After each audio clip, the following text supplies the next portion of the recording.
ఏంటండి దేవుడు నాకు ఇన్ని పరీక్షలు పెడుతున్నాడా అనిపిస్తుందండి నిజంగాను.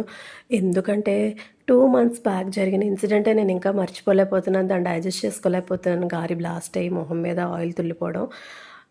ఆలోగా అది మర్చిపోదామన్నలోగా ఇది జరిగిందండి. నిన్న నైట్ అయితే చాలా సివియర్‌గా స్టమక్ పెయిన్ వచ్చేసిందనమాట. ఎవ్రీ మంత్ నాకు ఎంతో రిలీఫ్ ఇస్తుంది హీట్ ప్యాక్ అన్నది. దీన్ని హీట్ చేసుకుంటాను. పెయిన్ రాగానే అది హీట్ చేసుకొని అక్కడ పెట్టుకుంటే కొంచెం రిలీఫ్ ఇస్తదనమాట స్టమక్‌కి. నాకు ఎప్పుడూ ఎంతో హెల్ప్ అయ్యేది. నిన్న నైట్ అయితే నాకు పెద్ద షాక్‌నే ఇచ్చిందనమాట. నైట్ 11:30 అయింది. నిద్ర పట్టట్లేదు. స్టమక్ పెయిన్ వస్తుంది.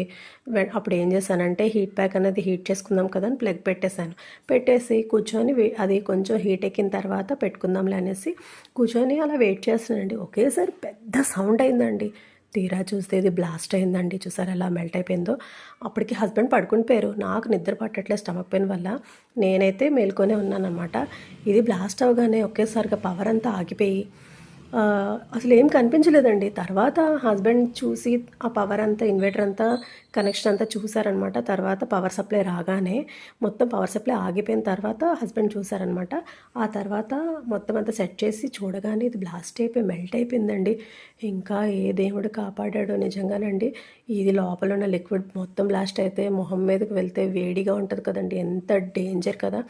మనం అనుకుంటాము ఎలక్ట్రానిక్ ఐటమ్స్ అన్నీ ఎంత మనకి వర్క్ని ఈజీ చేస్తాయో అవి అంత హార్మ్‌ని కూడా చేస్తాయి మనకి.